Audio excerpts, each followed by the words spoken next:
Hi, this is Tara of Blonde Chicken Boutique, and today is my 1-year anniversary of being self-employed. So I just wanted to sort of think back about what a crazy year this has been and take a moment to remember the lessons I've learned and the things that have changed, because hopefully I will be doing this self-employed thing for the rest of my life.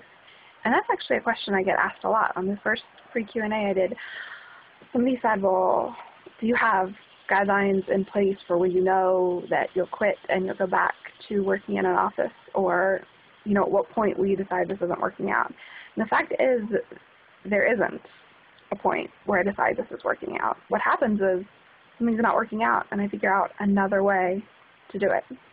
So that's included, there's a big wasp flying near me, but that's included doing local classes and teaching knitting locally, to teaching other crafty businesses online how to do their business. And now I'm doing more collaborations with people when I learned to knit kits.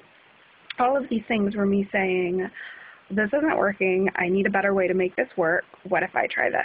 And if that individual thing doesn't work, then I stop doing it. I just quit working on it and I move on to another project. And that is how I'm staying self-employed for the last year, even through really hard times. My husband lost his job in October and was pretty much unemployed until February-ish.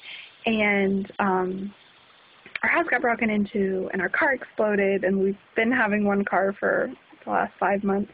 And all these things that you could have never, ever planned for when I first quit my job have happened and have been hard and have meant that I had to make more money, or money in different ways, or my time was different. And with all of these things, I just knew I'm not going back to an office job. It has never been for me.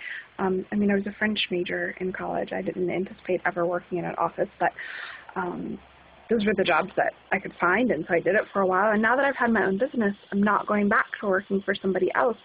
So it's just that I have to find the next thing to do when something doesn't work out. There isn't a line in the sand that I say, when things get this bad, I'll go get a job. It's when things get bad, I find something new. Some new way of making money, some new way of meeting customers. And so for that reason, I say I don't have a plan B. What I really have is a bunch of plan A's.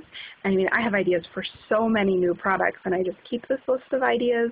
And when I need a new idea, I go back to the list and I start working on the next project. And things that I had thought I would do a year ago, I'm just now getting to. And a year ago when I had lined up everything I was going to do, some of the stuff didn't work out, or it didn't work out the way that I thought. I never really planned on teaching local classes, and I ended up loving that, and those ended up filling up all winter, so that was fun. I didn't know that I would like doing craft shows as much, or that I would do these small local shows where, like, there were maybe 10 crafters and some food vendors. I loved doing that. All these things I didn't know about a year ago, I've learned in the last year that are now vital parts of my business, and I just really love it. So, there's no way to sum up a whole year. I'm never one of those people that makes New Year's resolutions and try to sum up a whole year, but I do want to look back and notice what went right and what went wrong so that I can sort of plan for the next year, but I know that in the next year new things are going to come up that I didn't even know existed this year. So that's exciting, and I've had a really fun year, and I hope you've had a fun year here on the blog.